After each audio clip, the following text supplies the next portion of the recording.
The following is a Just Green production brought to you by the Might Be News Network. Hello, this is Joe Frantz here for the Novak and Frantz show. Say hello, Brandon Novak. Hello, Brandon Novak. Oh, man. You asked. I can't believe that. I gave. I'm here with CJ Schumard. How's it going? And the show's producer and the president of the Might Be News Network, Taylor Cooper. What's up, everybody? So let's go big with this. I'm going to read you a headline, everybody. This is from thephillyvoice.com. Bam Margera's family has Jackass star committed to a behavioral health facility. This will be the former pro skateboarder's second shot at rehab in the last 3 months. Bam Margera has been committed to a behavioral health facility by his friends and family. The news comes days after Margera published Instagram posts insulting his wife. Footage later surfaced of him threatening his manager. I'm going to stop there. The article goes on. I'm sure that those of you who are listening to this know the story that we're referring to.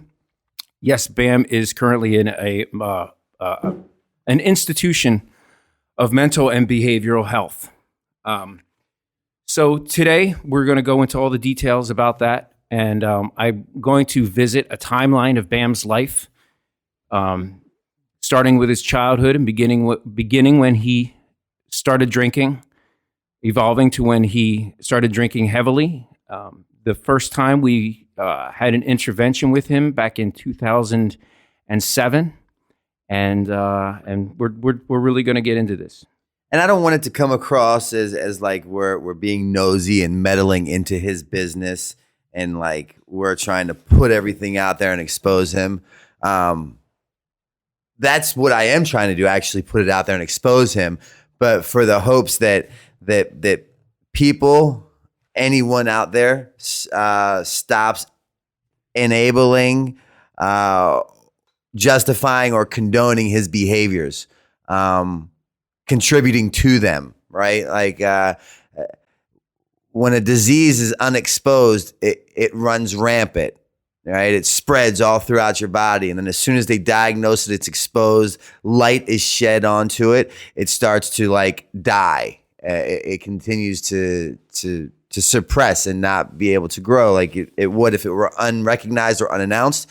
So this is simply my way, and I believe Franz's as well, is kind of exposing this sickness for someone that's such a public figure to God willing hope that people will see the reality for what it really is and realize that, like, hey, maybe it's not cool to contribute or condone his outrageous or outlandish behaviors or antics. Maybe it's not like a great idea to go have some drinks with this guy.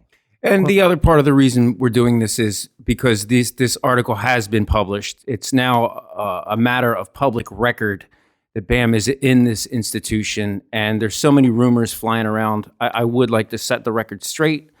This is also a story not only about Bam, but about friendship and what friends do for each other and how to care for your family member or your friend without enabling them. I look at this as a lesson that all the listeners could really learn from, because I'm sure that a lot of you who know Bam's career have always looked up to him, and you've grown up with his brand of humor. And there's always a darker side that you haven't seen. And I think that although his story is very unique, it is very commonplace. He, as famous as he is, as much notoriety as he has, as much as a celebrity status that he has risen to, his story is just like everyone else who has a drug and alcohol addiction problem coupled by emotional and behavioral health issues. So let's get into this. When I met Bam, he was not drinking. It was in the late 1990s.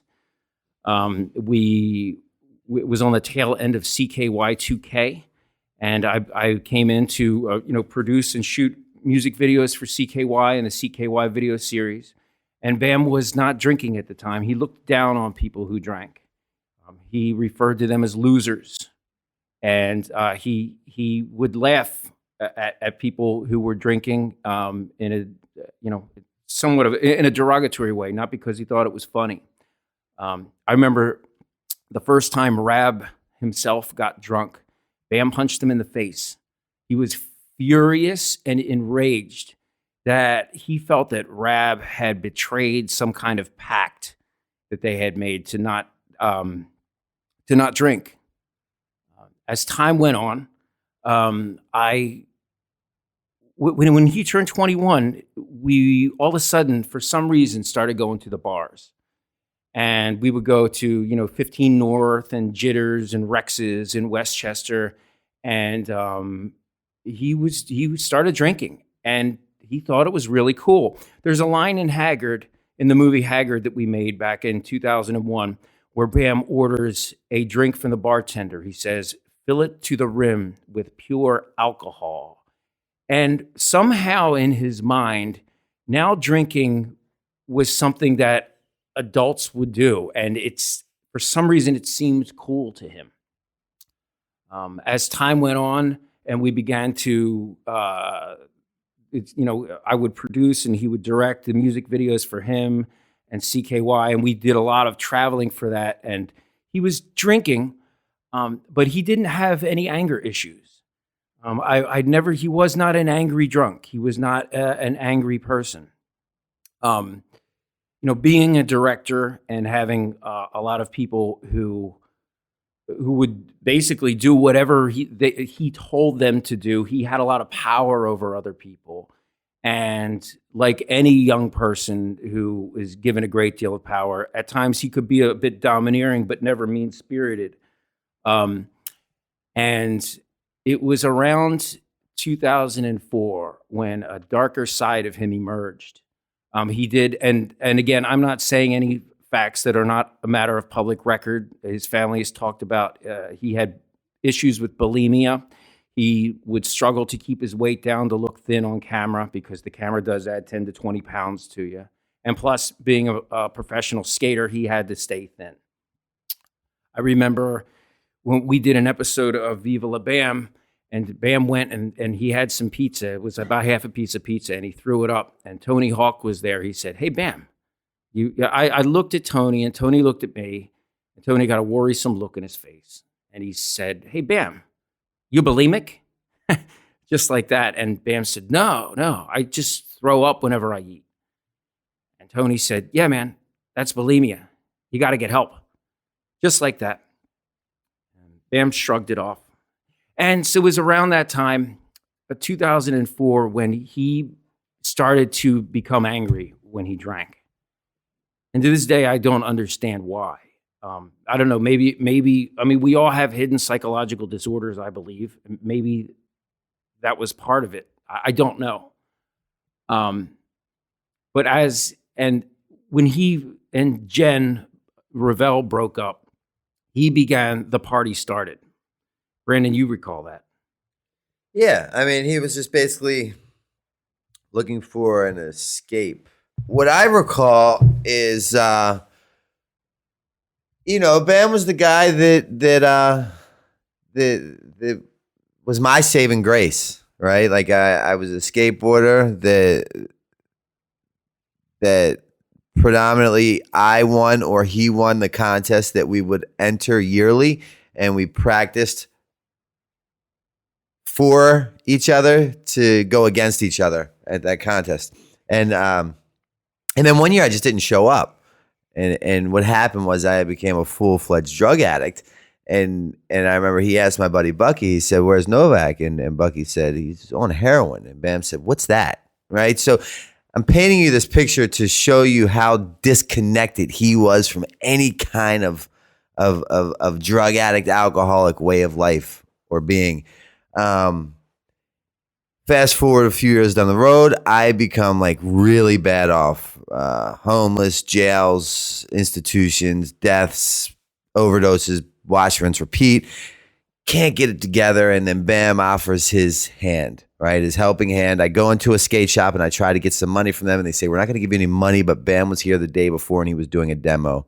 He asked if we had seen you, and we said yes. And we say that you come in here occasionally looking for money and you're not doing well. And he said, here's my number. Give it to him next time you see him. Fast forward to the next day, I go in, ask for some money. They say no. They hand me his phone number. A few days pass, and then finally I go to this payphone that I use occasionally, and I use it. I pick it up, I call him, and he answers. I get through to him, and he says, hey, why don't you let me help you get your life back on track? Why don't you move up here with me to Westchester? You get off heroin. You can live with me. We'll skate every day. We'll film every day. You will become like really productive again, and we'll help each other out. And I took him up on that offer. And at the time, I really wanted to stop. But I didn't understand the disease from which I suffered from. So I thought if I physically just put down the heroin and I moved to Westchester, things had to get better. I didn't understand at that point in time that I couldn't shake my shadow, that I took me with me everywhere I go, that the drugs were not the problem, they were the solution. My problem was my thinking, my attitude, my behavior. So I went up to Westchester, and that pattern continued there. You and Bam, although he dissuaded you from doing drugs and you would do them behind his back, he would drink with you. Yeah. How fucking calm down, Franz. I'm getting to that goddamn point. I'm sorry. See, now you want to direct shit. Oh, boy. Wow. God. But I would come up there, and now he had hit this peak in his career of he was a very successful skateboarder. He was doing the Boom Boom Huck Jam with Tony Hawk and Colin McKay and all those guys. He had a beautiful girlfriend, Jen Ravel. She was older. She had a really cool place in town. And it's a very similar story as to mine almost, but the kids that were really cool in high school that Bam wasn't a part of that crowd was now inviting him to their house parties. We would go swim in his first ex-wife, Missy's his ex-wife's home with all those high school kids that were really cool at that point in time. We were now invited over there, and we were like welcomed, and we started drinking with them. I, of course, looked for any excuse to drink, but Bam would start to drink because like it was his rite of passage. And now he was a very successful skateboarder, and people looked at him in a different way. And the CKY videos had been made, and he was at a different status all around, financially, professionally. People just looked at him different, and that thing that was the thing that was like not cool, that was not condoned, was not welcomed, which was like drugs and alcohol, because we had a one-track mind, which was to skate, to be productive, to be successful. All of a sudden, in the blink of an eye, Bam has been productive at all those things he set forth to be productive and be successful at. Now he's successful. I mean, he was making, at that point, he began to double the salary of his friends' parents. That's a big deal for a 21-year-old kid. I mean, to realize, like, to go over his friends' houses and look at the parents and look at them and say, I make twice as much as these people. Yeah. Look at this, I'm pulling up here with a Ferrari and I have all this, but I have to say, I don't believe he let the fame really go to his head. It was never... I'd never felt that he thought he was better than anyone else. He actually suffered from a low self-esteem. Yeah, I don't think he was better than anyone else. I don't think he thought that ever. No. And I agree with you. He suffered from really low self-esteem. And that's where I think the problem lied. Pair the low self-esteem, never really feeling accepted, to all of a sudden stardom, fame, and now people perceiving him different. Now he's accepted to every high school party. He's accepted to every keg party, to every pool party. All the people in town who were mean to him in high school and didn't want to have anything to do with him, they wouldn't give him the time of day. Like the girls who literally would not give him the time of day were begging for him to, accompany them in sexual escapades. Now they're idolizing him. Yeah, and all of the guys who would pick on him are now kissing his ass. Yeah, and so he would go into the bar and look around at all these people who were cheering him on. Bam's the And man. one of the- Yeah, Bam's here. And in the back of his mind, you got to understand, he's thinking, these people never gave a fuck about me before I was famous. And that's I think that's really got to have an effect on your psychology that can't be measured. It's like, wow, the only reason people like me is because I'm famous. And that has to do something to your sense of self-worth, your self-esteem, all that stuff. And I noticed that so at that same time, he began to get angry. And so the people who, And now follow, at that time, at that point in his life, he makes the rules. He sets the guidelines. Why? Because to this point, he's been successful, right? He's been overly successful. Mm-hmm. So like, why would he take heed to what other people tell him? Because he hasn't done that to this point, and look where it's gotten him. Mm-hmm. It hasn't hurt him. It's helped him tremendously.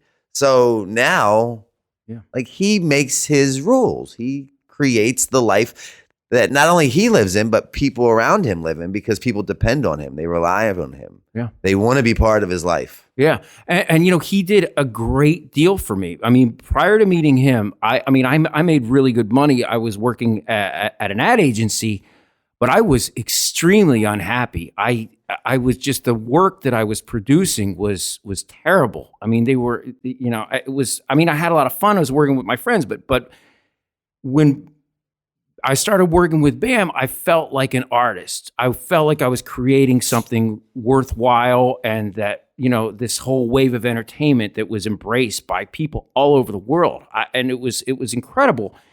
And so, he had that kind of power to do a lot for the CKY crew. It's like he blew up his friends into international fame. And so when him and Jen broke up, something happened in him. Like I believe, Again, I think what it was now, thinking back about it, is everything that I said he hated so much before was not being accepted, not being welcomed, not being invited, not being with the cool kids, right? Jen was older. She was really hot. He loved her, loves a crazy fucking thing. All of a sudden she leaves. That's rejection again. That kind of takes us back to that childhood thing of not being invited. And now she's like doing other things with other people. Fuck, I gotta like feel better about the situation that I'm in. And I don't want to address my feelings because they hurt. So I go to the bar. And there's something else. There's another tentacle to that octopus. And that is, society imposes a very sick and unhealthy idea as to what fame is. Society and Hollywood, that machine, that Hollywood machine tells you that a sign of success is going out and having, crazy sex with complete strangers, which is a very unhealthy act. To be able to drink, to be able to do cocaine, to be able to flaunt your wealth, and that is it's. And I don't want to get. I'm not talking about from an immorality standpoint, although it is very immoral. It's just a very unhealthy lifestyle to think that to be successful, you have to flaunt your wealth, have sex with strangers, do cocaine, waste all your money on fancy automobiles just to impress people. So then you pair that terminology, that way of life, that thinking that you've conditioned yourself to because you've become that celebrity, with the kind of celebrity Bam is, right? And Bam's a celebrity from Jackass. And what Jackass warrants, right? What that lifestyle warrants is that the more outlandish and the more outrageous your behaviors are, the more in demand you become, which means the higher your ratings go, which means the more money you make, the more in demand you just simply are all the way around the board. And with that, and I remember him and I really coming up with this together a lot and believing in it, that any press was good press, right? So whatever, you're going to remember me, we're going to make a statement, and you're going to talk about me, good, bad, or indifferent. As long as you're talking about me, we win. That was kind of the mentality that we had. And again, paired with Jackass, Well, he's in a situation now, in the mid 2000s, he's being rewarded for Yes. acting outrageous. Yeah. So there are not only are there no consequences to his actions, There's awards. life. Yes, there are Literally. there are tremendous amount of rewards for acting outrageously and acting out and causing a scene. Yeah. I remember he would be like, when we would go to a bar, he'd be like, all right, we're going to go in hot. Yeah, And we would coming go in hot. yeah, go in hot. Remember that? Coming in hot. And you would come in laughing and telling jokes. And all Yeah. of a sudden, there's a fucking scene around you and everyone's watching. Everyone wants to know what you're laughing at. What's the Yeah. inside joke? We had 1,000,000 inside jokes. And no one would even know what the fuck our inside jokes were. And they're all laughing like we're a group of Richard Pryors and George Carlin. Like we're the funniest people in the fucking earth. And everyone wanted in on it. And so there's this whirlwind of drama surrounding his head like a spell, like something out of a witchcraft book. It consumed his life. Yeah. So it started to be now, okay, so Viva La Bam is over, right? So when we make Viva La Bam, that house is the centrifuge of excitement and drama.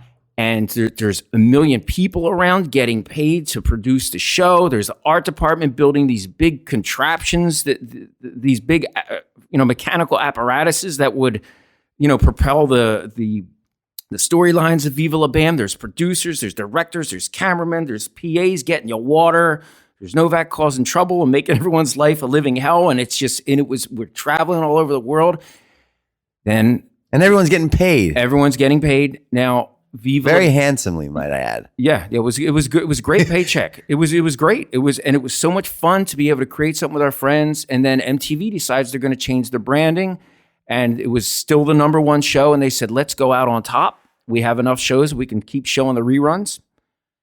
And it all stops. And now, when he wakes up, rather than producers pounding on his door, begging him to get up so he could be in the shop because the cameras are ready, the house is quiet.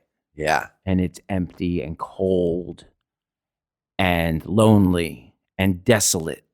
That house, as exciting as it was when we made Viva La Bam, it could be the loneliest place in the world in the mornings after the bar, And now with the show being gone, the circus hit the road, we're losing that drive. We're losing that momentum. We're losing that level of productivity that we used to possess. You know what I mean? Because no matter how fucked up, drunk, or hungover we were when we woke up, or if we didn't go to bed, the kind of mentality that we had, as skaters, as guys that were just extreme about everything, was like, let's do it. Let's power it out. Let's make it the best that it's ever been. Sober, not sober. Our heart was always in it. Lay the hammer down. Yeah, yeah. And That's we what it was. would all see who could outdo the other. Yeah. Literally. Yeah, there was a competition to be outrageous. Yes. I mean, even among the cameramen, there was like we would all jockey around getting who could get the best shot. And I always had the film camera, so I always had the 16 roll, and so I was like the man. And yeah, so it all comes to an end. And so there's a little hiatus before we began Bam's Unholy Union in 2007 or 2006. But after it ends, right, Bam's still making the rules. He's still calling the shots. People still depend and rely on him. So, and one by one, his true friends, who he became, who he came up with the ranks with, stopped coming around. REHAB didn't want to have anything to do with it. I mean, and REHAB speaks about this openly. He had his own demons to conquer. Ryan Dunn stopped coming around altogether. I mean, there were 3 years, I think about 2 years, a little more than 2 years, when Ryan never came around.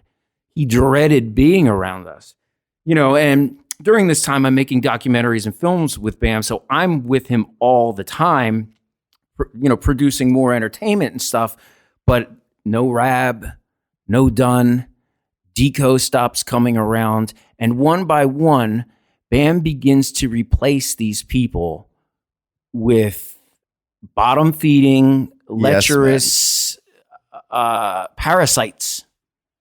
People who just wanted a piece. I mean, how many? I don't want to mention names, Brandon, but you know how many of Bam's friends would like accept money from his skating sponsors to like build him a ramp. Yeah. And then not build the ramp and take the $8,000. Yeah. And when you and me, as fucked up as you were, actually you weren't that bad. You were still Brandon at that point. You hadn't gone bye-bye yet. You weren't an asshole back then. But we would take Bam. We'd be like, Bam, so-and-so got paid $8,000 to build you a ramp, never built the ramp. Bam was like, well, it's not my money. It's like, but Bam, where's your common sense? Yeah. Like this person who you're supposed to be friends with just stole $8,000 from your sponsor and you're supposed to get something out of that. And he was so unreceptive. And I think because of the thinking, right? To that point, it looked like from the outside looking in, easy come, easy go. And I think because things were such in abundance, whether it was the money, the women, the drugs, the alcohol, the filming, excessive. And I was like, all right, if this doesn't pan out, the next thing will. Because it was always quick, fast, in a hurry. And everything we did seemed to be very, very successful. Mm-hmm. Or should I say Bam? You know? Yes. So like, all right. And when you have 15, 20 major things going on, you hear this little sideline problem. It's like, all right, cool, but it's not mine, whatever, someone else's thing. In the big picture, the $8,000 here and there don't matter. Yes. But then those 8,000s add up. Yes, he knew how money worked. Like he wasn't stupid when it came to money. He was very smart. I mean, there were times when we would do a shot for like a music video, and like rather than rent a camera rig, I would like buy an A-frame ladder and like ratchet strap it to the side of the car rather than spend $200 on a hostess tray set up for professional rig for the camera. And he would be so stoked that like we saved $150. But then that way of thinking transitioned, right? Because you get this little kid who was never accepted, never invited, never in the cool circle. All of a sudden hits this new level of stature, if you will. And now he's the same kid who gets off on going to FC Kerback with no shirt on, a businessman's tie that he would wear around his neck, tied around his head like Tarzan, coming out of the woods with no shoes on, and walks in, him and I, and they take us up to the head guy's office, and he buys the purple Lamborghini, but it wasn't purple, it was a different color, and he has it all custom painted purple, rims included, and does not ask for $1 off. He would not negotiate. That's the thing. He got off on that. When you go to the deal, yes, he would brag about that. When you go to a dealership, they mark the cars up. Absolutely, it's a negotiation. They build that into the price. They want the buyer to feel like they got a bargain. Yeah. So it's like, I'll give you, 15% off. But they make it up. They give you the rust coat for the bottom and shit like that, the custom this and that. They do the extras. Bam would get off on going in there and buying a car, an automobile at full price. Literally not asking for $1 off. $200,000. And then adding to it the custom paint where they take it off and they paint it hand by hand. Again, making a statement, leaving an impression, because not only did that happen, but I ended up fucking the girl who was bringing us in the drinks. and I'm just not bragging or boasting. I'm just simply trying to paint this picture of how absurd this whole thing was. Just to make a statement. Just to impress the guy, just to impress the fucking salesman. The guy who would never accept him. You know what I mean? Like the principal of his high school, basically. Yes. Like a fuck you to the man. The authority figure someone who would always look down on a scummy looking guy like him with no shirt. Yeah. He loved being able to go in there and buy a car full. I want that. Well, it's a lot of money. I want it, So we begin to we're going to go to a break, and we're going to pick up when Bam's life really took a negative turn when we did Bam's Unholy Union after this important break.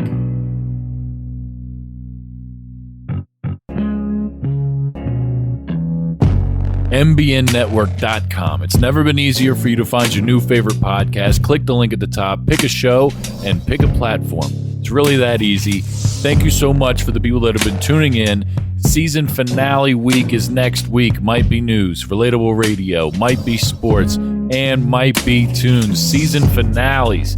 Thank you so much to everybody out there that's listening. From everybody here at the Might Be News Network, we thank you so much.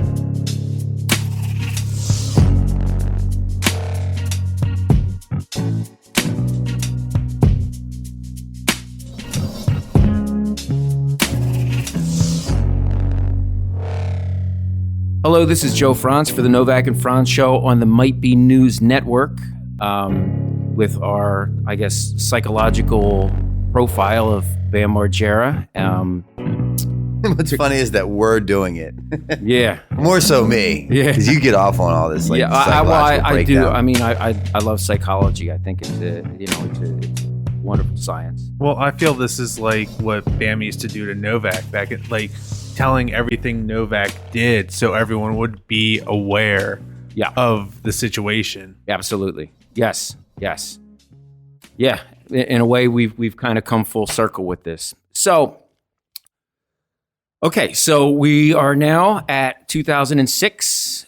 Bam is now an alcoholic, and he is now drugging on a constant basis. I remember, for example, there was a scene we shot on, backing up a little bit, on Viva La Bam, and the producers and the directors, each one came into the bath. Me and Bam were held up in his bathroom. He wouldn't let me leave in the third floor bathroom. And he had some cocaine. And one by one, each producer and director of the show came in and begged him to come out and do the shot. And he would say, yeah, in a little bit, in a little bit, in a little bit. And they were basically begging him, saying, hey, Bam, please, like, I got to send the crew home if we're not gonna film anything. Yeah, just hold on a second, and just enjoying the attention, enjoying the fact that people needed him. Mm-hmm. I mean, and I say this not because I'm trying to make him look like a power hungry asshole, because he wanted to be needed. Inside, he was still that child that never found acceptance. Yes. Never invited, never accepted, never got the hot chicks in school. Now people are begging him. Now complete 180. Yes. Grown men are begging him. Yeah. So we do Unholy Union. Now he's drinking all day. And you can tell when you watch the footage of that show. There are scenes of that show that he does not remember filming. I remember there was a scene that all he had to do, we had the whole scene in the can. And there was, I'm picturing in my head, maybe 15 people standing around, the writers, the cinematographers, the directors, the assistants, everyone standing around. All Bam had to do was deliver one line to Missy, pick her up, and walk off camera. And he could not deliver that line. And it was so frustrating and sad. And if you notice, who wasn't on that show? Ryan Dunn. And it wasn't because he was doing Homewrecker at the time. It was because he did not want to be a part of this world. So Jackass 2. By this time, when we did Jackass 2, Bam was a full-blown cocaine user on a daily basis. And, in his head, he said, when Jackass 2 is over, I will stop. I need this to be productive, which is a frightening place. It's for someone to be in their addiction. And then again, telling themselves they have it marked on a calendar when they're going to stop. Yeah. They're going to dictate the terms of how this thing is going to come to a head. And the reality is that, you said it, Frantz, it's an alcoholic's brain 101. It's always tomorrow. As soon as we do this, as soon as I get here, as soon as we move there, as soon as she comes back, as soon as I get this job, this paycheck, then it happens. It's always tomorrow. And what happens is we wake up tomorrow and then we repeat yesterday's actions, and we're stuck in Groundhog's Day, for Bam's instance, the next 15, 20 years. Mm-hmm. And so the side projects that we were doing, our music videos for CKY, our documentaries and videos for the band Him, our little side projects, our films, they all start to go away. And, now he has a little bit less. The money's not coming in like it was. I mean, he's still making tons of money, but the demand is going away. The demand is drifting, yeah. At one point, I think it was 2005, they had I'm not sure if it's still a measure of success, but they had what was called a Q rating. and Bam's Q rating dictated that he was the most popular male star in America. I didn't know that. At one point, yes. Wow. And he was, I forget what magazine it was. It was like one of those magazines that predicts like who's going to be the most, who's the most popular upcoming star at that time. Right. Bam was that guy. And so now it's starting to dissipate. And so we made the movie Ming Hags. And this is I want you all to listen carefully to what I'm about to say. Okay? Listen to this very carefully. When we made the movie Ming Hags, Bam was so loaded. And he speaks about this. I'm not talking shit. I'm not saying anything that hasn't been published. He speaks about this on the commentary of that film.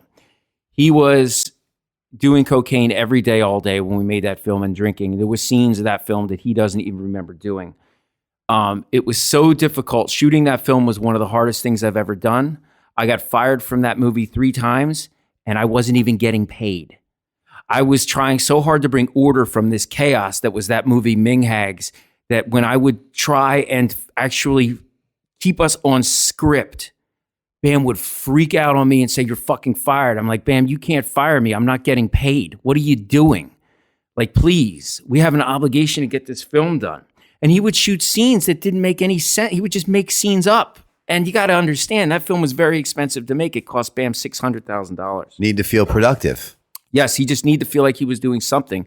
And that film was surrounded by, again, I'm not going to mention names, but leeches and fucking parasites who were sucking him dry full of money. And he wouldn't even so much look at the budget because out of allegiance to his friends who were milking him for all this money. And it was so sick. And whenever I would try and tell him I was the villain, and, I would sit with his parents and try and figure out the money. And Phil was getting very upset on a daily basis, but trying to hide it. Phil is very good at hiding his pain. And so the point is, this is very important. To this day, Bam says the reason he has an addiction problem is because of Ryan Dunn's death. And I'm here to set it straight and tell you that is a lie of an alcoholic. Because the first intervention that we had with Bam, Ryan Dunn was there. Bam, it was me, Ryan G, Jesse, Phil, and April. Phil's crying, April's crying, Jess is crying. I mean, we're all there begging Bam to go into a rehab. And Bam's thing, and we had the rehab people there. Everything was ready to go. The room was set up. And Bam was so furious. He goes, "This better not be a fucking intervention. I'm not even drunk." And we were like, "Bam, you're not drunk now. You were drunk 3 hours ago. You just slept it off." And he was furious, and he went up, and Ryan Dunn was the one who walked up those stairs and came out of that room with Bam about 25 minutes later, and Bam said, "I'm ready to go." And what Ryan Dunn told him was, "Please, I've been to rehab. I needed rehab, and I saw when I had a problem. Please, do what these people are telling you. Just give it a shot." And for years, Bam has been telling everyone, he's been telling the world, he was so heartbroken when Ryan Dunn died. Oh, and his whole life fell apart, and that's when he began his substance abuse. That is an addict's lie to himself, because Ryan was there for that first intervention. So now we're seeing this pattern develop that you're explaining very vividly, by the way, might I add. Thank you for that. I think you're painting a really good picture of the disease of alcoholism. And this pattern has emerged, and this pattern has always, what it boils down to is justification and deflection, sleight of hand type tricks, smoking mirrors, if you will. Everyone else, please don't focus on my situation at hand. And let's say I do let you in momentarily long enough to see my situation at hand. Well, I'm going to fix it as soon as I finish filming this next project.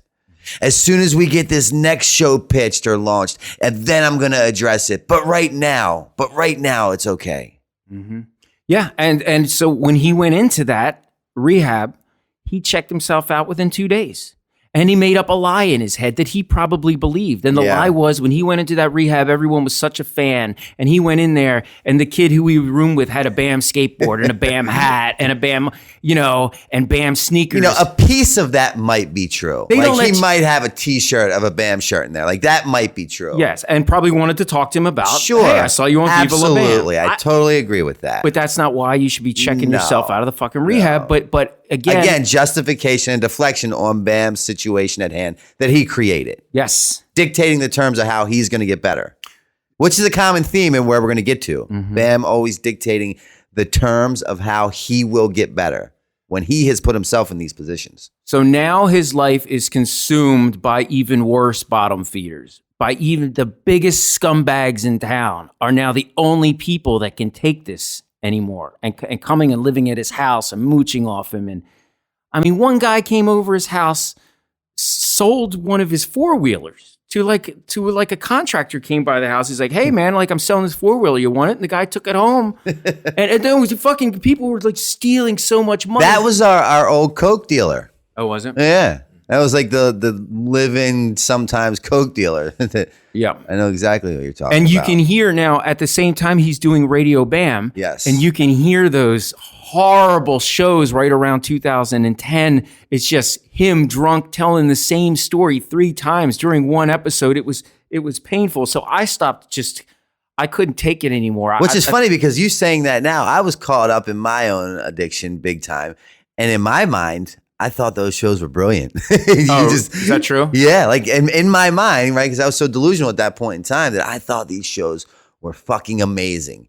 And why would they not want us? We are the best show on Sirius. I really believe that. And I think at point in times we were really good. I don't know how often that lasted, but. So now Jackass 3 comes around. Bam makes himself the same promise, 2010, or was it 11? I forget. It would have been 2010, I believe. Jackass 3 we're making, and Bam makes himself the same promise he made himself 4 years prior with Jackass 2. As soon as this is done, I am done doing cocaine. I am absolutely fucking done. So, those of you who have been following on social media have seen his posts and him getting arrested over the years. I remember the first time he was on TMZ. I believe it was when he overdosed on Adderall and he had to go to the hospital. And he took way too much CJ. Is this correct? This fact? I can look it up. You tell it and I'll let you know. Yeah, so I believe it's when he did way too much Adderall and ended up in the hospital. And when he got out, he said, dude, I made it on TMZ. And I was like, bam, TMZ is the thing celebrities don't want to be on. That it's tabloid. Any press is good press. Yeah, in his mind, any press is good press. And I'm like, TMZ is the publication that stars spend their entire careers avoiding. Again, Bam's life, the more outrageous or outlandish his antics are, the more in demand he becomes. And so Ryan Dunn dies, and of course it does negatively affect him. And I remember the night that Ryan died, we were all over Jess's house. And it was everyone who was very close to Ryan, all sharing our memories of him, trying to drown our sadness with a little bit of levity about all the funny Dunn memories there were. And Bam was insistent on going to a bar. He said, and we said, Bam, look, we have beer here. This is us. These are Ryan's close friends. And Bam said, no, there's a guy in town. He's having an event for the friends of Ryan Dunn. I got to be there. And we're like, Bam, we're with Ryan's friends. We're here. That fucking scumbag who owns that bar wants to make money off your dead friend and wants you there to get people there. Please. And Jess finally put his foot down. And he's like, Bam, you're not fucking going anywhere. We're not going to the bar. You're not going. You're going to stay here. And Bam finally gave up. He didn't want to face it. And so, that it did affect him in a lot of ways. From what I said before, I don't want to diminish what Ryan's death did to Bam. We're just trying to recognize or allow people to recognize that the problem consistent Yes. before Dunn's passing. Yes. That's all that we're trying to do. And Ryan's death affected us all greatly and deeply and in ways that we're still discovering when we see films and stuff with him in it. So as time goes on, Bam is on TMZ even more and more. Novak goes to jail. I was in jail during the Dunn passing. Yeah. And so Novak gets out of jail. And Novak, you became worse than I've ever seen you. That's when you disappeared. That's when Brandon Novak was gone. There was a demon that had fucking taken your place for a couple of years. And Bam ends up, he goes to Iceland, starts a bunch of shit in Iceland, gets beat up by those rapper guys. He just, he's being arrested on TMZ. Demand is fading. Yeah. I mean, well, he was okay. Managers are leaving Here's him. what fucked up his career Agents are taking worse than off. anything. He was supposed to be in a movie. I don't forget what I it was. remember that. I don't remember the movie, but I remember I was with him on the trip. Yeah. And he didn't go. And it was Bam's manager who got him the gig, calling Bam, being like, Bam, there's a crew waiting for you to film. And remember, you were with him and he would not get on the fucking flight. Yeah. You guys kept getting drunk. Yeah, and we then kept missing the partying flights. and absolutely. And he kept, I forget what, but he was specifically justifying why it was not important. He didn't need those people. Or it was like somebody in the movie, or they wanted him to do some dumb skate thing. Don't quote me, but it was something like that. And You the know what I truth mean? is, Bam is agoraphobic. What agoraphobia is when you are afraid of crowds and people looking at you and the outdoors. There's a great deal of anxiety that overwhelms you in public. And Bam begins to suffer from this worse than ever. It had been years since, he had stopped skating contests years before that because he didn't want people staring at him. I remember we made this music video for CKY called A1 Roller Rager. And my mistake as a producer was there was a crowd scene. And I invited the crowd to stay and watch us make the rest of the video in case we needed extras. And Bam could not function when we made that video because he could feel them looking at him. That's when I realized it was a problem. So as time goes on, so back to the movie. So he missed being in the movie, and Hollywood, They blacklisted immediately. Yes, blacklisted. Yes, thank you. That's the word I was looking for. When you fuck over a union crew, word travels like lightning in that community. So now no one's inviting him to be part of their movie anymore. Someone who was just a few years prior supposed to be the top, the number one star in America, now can't even get in a movie.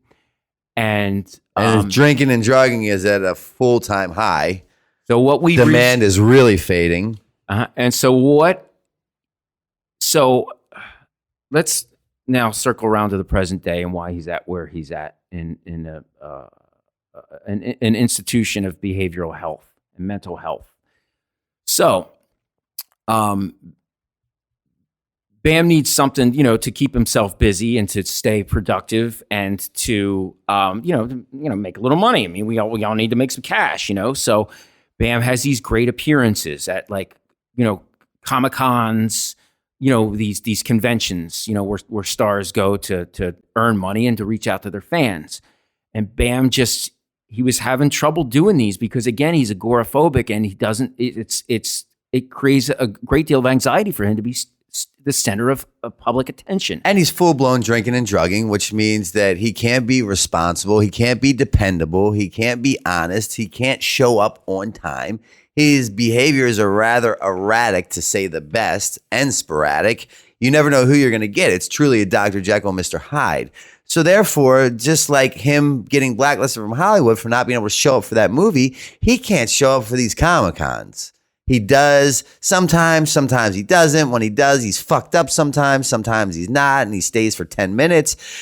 Either way, there's no normality to what he's supposed to do, and they get tired of it. Not tired enough to tell him he can't come, but people are just getting tired of it. And now the people that are taking him to these things are lower and lower on the totem pole, right? Yeah. Now he's in this whole different realm of bottom feeders because they're the only ones that will deal with him because they don't have anyone else to deal with. Well, he was also supposed to be sober at this time too, so he would hide the drinking. Right. Oh, yes. Let's circle back. So he had his DUI, which Novak, you were there for. Yes. Describe. So what year was this timeline for the DUI? When was that, CJ? I'm talking previous DUI, but the DUI, what was that? Well, the one he recently had in California was about a year and some change ago. Okay, so we're talking late 2017, right around there. Yeah. Okay, so you were there that night when he got his DUI. What happened, Brandon? Yeah, we're out in California, and we were out there doing some stuff with Element, and we drove into LA to Hollywood the night to see like some of the guys, and then we were there partying, and we were going to drive back to like near where Johnny, the owner of Element, lived. But then Bam started getting really drunk and wanted to stop somewhere before we got back to Johnny's. And we stopped where we were stopping. He wanted to grab his bag, and when he went in to get his bag, he started drinking a bottle of whatever it was. And me and my friend Mitchell, we're like not drinking. We want to go, and we're like, we're not going to sit here and watch you drink this whole bottle till 5 a.m. This is retarded. We're getting an Uber. You can come or you can stay. Bam opts to stay. The people at the house say, okay, we'll keep an eye on him. He can stay here. In the morning when he wakes up and sobers up, he can just drive back to meet you guys.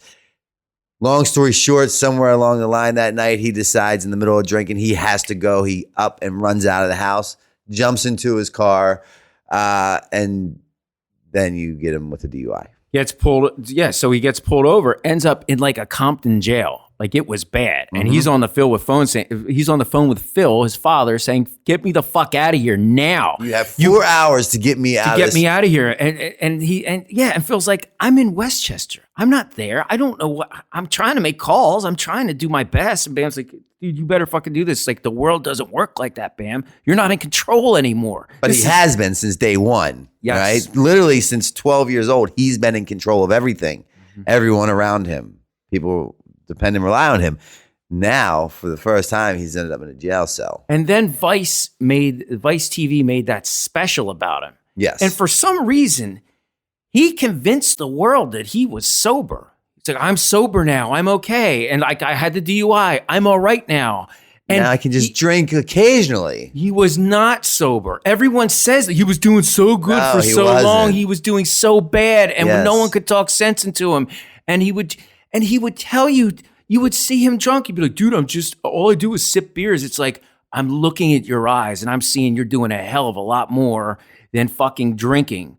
Yeah. I can tell you're doing a lot more than sipping beers. You're doing a lot more than guzzling vodka. Now there's like serious Adderall in play, lots of sniffing of blow. And then somewhere along the line, he's picked up to like graduating to crystal meth, right? Like that's another icing on this cake, is that he's into meth these days. And no one can talk sense into him. He's always right. And God forbid anyone say that out loud, because no, don't say that. Yeah. Fuck. I believe that's partially the reason why we're at today, is because everyone wants to sweep this under the rug. And he was free of consequences. Which exactly, when there's no repercussions to our actions, meaning drinking and drugging, why the fuck do we stop? Now he had enablers in his life. Very unfortunately, the thing about enablers is, unfortunately, they're very selfish people. And I don't mean that by selfish, they are evil or bad. You can be selfish and be a very beautiful and loving person and mean and really want the best for the people in your life who you are enabling. But you are only able to see, you are blinded by what the person really needs. You are only seeing your own need to act now to help, to do what you think is helping that person, to end the drama that's happening here and now without looking at the big picture. So Bam is still free of consequences, even though he feels he's free of consequences, but he's not. Everything is getting worse and worse. Again, he's at the point now, he's not getting movie offers. He's not going to get a fucking other TV show. He did, at this point, he also did Bam's Badass Game Show, which was a complete failure. That flopped. The reviews of that, I remember I read one review and it said, "It looks like Bam can't wait for filming to stop so he can continue drinking and drugging." And I was like, holy fucking shit, if that ain't the sad truth. So now some repercussions from his actions are starting to set in. But in his mind, They're not. No, it's still everything everyone else. Because he's surrounded by enablers. And look, this isn't Bam specifically that we're fucking picking on. We're breaking down the disease of alcoholism and addiction. That's right. And this just Bam is the topic of this conversation. Yeah, well, I mean, we love him so much, which is one of the reasons why, you know, I just feel the need to talk about this and, you know, set the record straight a bit, because there's so many rumors. And so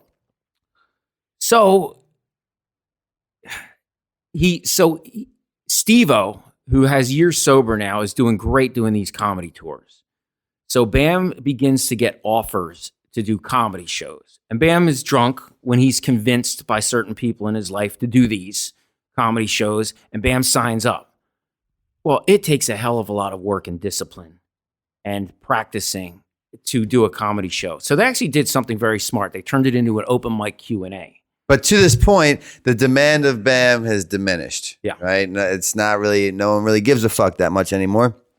So he's replaced that drive with wanting to be productive with full-on drugs and alcohol. Therefore, his disconnection from reality is like really big. The abnormal has become the normal for Bam. And now he really is unpredictable and unreliable. Mm-hmm. So thinking that you're going to get any sensible dealings with him is slim to none, and Slim's out of town. Yeah. And so those of you who've seen his recent Instagram posts, which many have been since deleted. Now, this has all happened in the past week, and I'll sum up. Bam was scheduled to do a comedy tour. He was fucked up. He was scheduled to do 2 comedy shows in one night in New York City. Was fucked up beyond belief. Again, I'm just giving you the Reader's Digest version. He ended up getting in a fight with his wife, sent her home. She got almost home. He told her to come back to New York. He's broadcasting very cruel and mean Instagram posts on video, calling his wife a street hoe and demeaning her and saying she has to come back. So he shows up. He misses the first show and shows up right on time to go on after they canceled the show because they didn't know he was showing up. He shows up just in time to go on, freaks out that there's no one there. They canceled the show. Berates his manager. I believe it looks like he punched him while the camera was turned for a little bit. It looks to me like he punched his manager in the face. I could be wrong. Yeah, he did. Because it was off camera. Yeah, he definitely did. I did. You can't really see it in the video, but you can. You see something. I've seen other angles where you see him hit him. Okay. Well, so now Bam gets home and he's going to do what I believe he normally does, which is I brought him camping one time so he could detox, and I've watched him do it. He gets so fucked up and then he'll sleep for 3 days, and I think that's what he's going to do at this time. But he doesn't. He's up having these crazy posts, throws a chair through a door in his house, breaks the door, and then he put out a post of him in his vehicle with a busted windshield with Chinese food noodles all over the dashboard, yelling "Succubus 616" in an angry, deranged voice, and I had seen enough. I called Novak. I said, Novak, should I 302 this motherfucker? You know, and to me, it wasn't a decision. Like, you know how they say, oh, that must have been a hard decision. It was no decision. It was something that I knew needed to be done. But I just wanted to check to see if I was doing the right thing. Novak was like, please, Frantz, 302 him. I'm going to get some recovery people on the phone. Let's get him help. And so between his family and luckily the people Brandon was able to call, and you know, when I was on the phone with those cops and police, as much trouble as Bam has caused for them lately with these parties and stuff that he's been, you know, with this party idea that he threw, and this new party that he wants to have, he's been giving them a bunch of shit on publicly on Instagram. But cops and police were so nice and so understanding, and they really wanted to help him and make sure he was okay. And so we got Bam where he needs to be right now. And so you know, what should people take away from this, Brandon? Like, what I'm trying to draw a conclusion. Yeah, I get what you're saying. What I would like people to understand is that, and I always say this, but the disease of addiction does not discriminate. It doesn't care who you are, how much money you have, where you come from, what gender you are, what your religious background is. It does not matter. I just want you to take heed to this cautionary tale, because the same guy that's in this position right now was the same guy that got me out of the position that he finds himself in. Mm-hmm. He was my saving grace for years and years and years. And now the shoe is totally on the other foot. And it can happen to anybody, anywhere, at any time. This is the story of an insecure kid who didn't have any money when he was coming up, made a big success of himself, hated drugs and alcohol. He despised the very idea. Like I said at the beginning of the show, when he first heard that REHAB got drunk for the first time, he punched him in the face. Someone who was so against getting fucked up, who wanted to be productive, who looked at people who did drugs and alcohol as complete fucking losers. And he ends up in this situation. And if it could happen to him, it could happen to anybody. And it happens to so many people.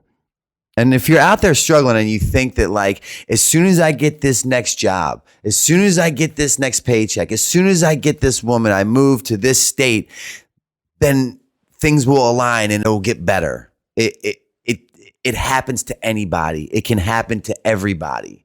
It doesn't matter who you are or where you come from. Yeah, Bam's story is unique, but it's very the ending's the same. It's very common. The story very unique. The ending is the same. Yeah. So it's someone who has been an addict for years and years, and who has been in complete denial and has been afraid to seek help.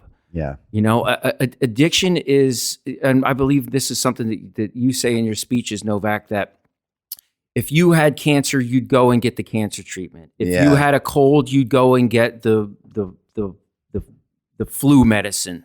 But if you're an addict, you say it. You know how to say it. I always say that, if you're diagnosed with the disease of addiction, this is factual evidence. It is not debatable. If you're diagnosed with that disease left untreated equals death, right? It's a fatal disease from which we possess. When it is left untreated, in Bam's case, left untreated, you die if it continues in that route.